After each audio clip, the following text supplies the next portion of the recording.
పేరు ఉర్తా రాజశేఖర్ యాదవ్. నేను the parents of association of Andhra Pradesh జిల్లా కార్యదర్శిగా ఉన్నాను. ముందుగా మీడియా మిత్రులందరికీ ధన్యవాదాలు తెలుపుకుంటున్నాను. గత 3 నెలల నుంచి స్కూల్ సెలవులు ఇచ్చినప్పటి నుంచి మనం పోరాటం చేస్తూనే ఉన్నాము. మనం అర్జీల దాకా కలెక్టర్ గారికి వినతి పత్రాలు ఇచ్చాము.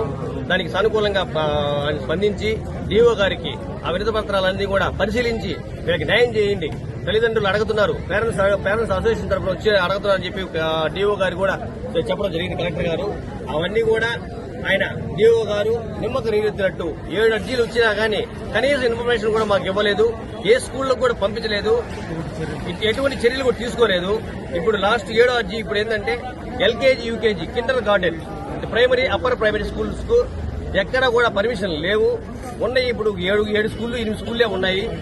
గత 500 పైచీలకు స్కూళ్లు ఉన్నాయి నెల్లూరు జిల్లా మొత్తం మీద. ఏ స్కూల్ కూడా పర్మిషన్ లేవు. పర్మిషన్ లేకుండానే మేము ముందుగానే స్కూల్ తెరవక ముందే సార్ గారికి అర్జీ ఇచ్చాము, స్పందించలేదు. ఇప్పుడు స్కూల్ మళ్ళా తెరిచేశారు. అయినా అదే స్కూల్ రన్ చేసుకుంటున్నారు. వాళ్ళు విద్యని అమ్ముకుంటున్నారు. స్కూల్ అన్ని కూడా ఒక వ్యాపారం కింద తయారైపోయింది. అలాంటి వ్యవస్థలో మనం కూడా తల్లిదండ్రులు కూడా గమనించాలి. తల్లిదండ్రులు కూడా ఏ స్కూల్ చేరుస్తున్నాం, వాళ్ళ స్కూల్స్ పర్మిషన్లు ఉన్నాయా లేవా అనే దాని గురించి వాళ్ళు కూడా అడగాలి.